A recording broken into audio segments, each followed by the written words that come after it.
Welcome to the Learning Pines YouTube. We hope this video helps. In this video, I will show how to open Acura Integra trunk, easy method.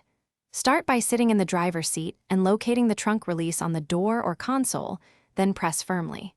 If that fails, use the key fob trunk button or insert the physical key into the key slot. Finally, fold down the rear seat release or use the interior lever for emergency access. Use the key fob for the simplest trunk release by standing near the rear and pressing the trunk button until you hear the latch. If nothing happens, confirm the car is unlocked and retry. A weak or dead key fob battery commonly causes failures, so swap it promptly to restore reliable remote access. Keep a spare battery in the glove box for convenience and quick fixes on the go. Quick recommendation: if you like hands-free convenience while working on your car, consider the Echo Dot smart speaker for easy voice control and music.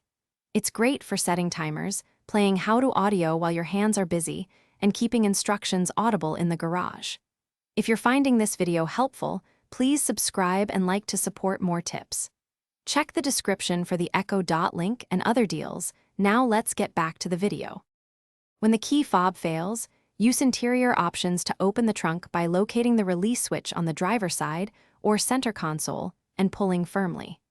If the car has a fold-down rear seat, release it and reach into the trunk to unlatch from inside.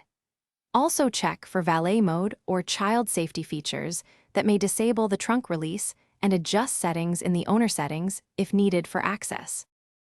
Thanks for watching. Consider subscribing if we helped you.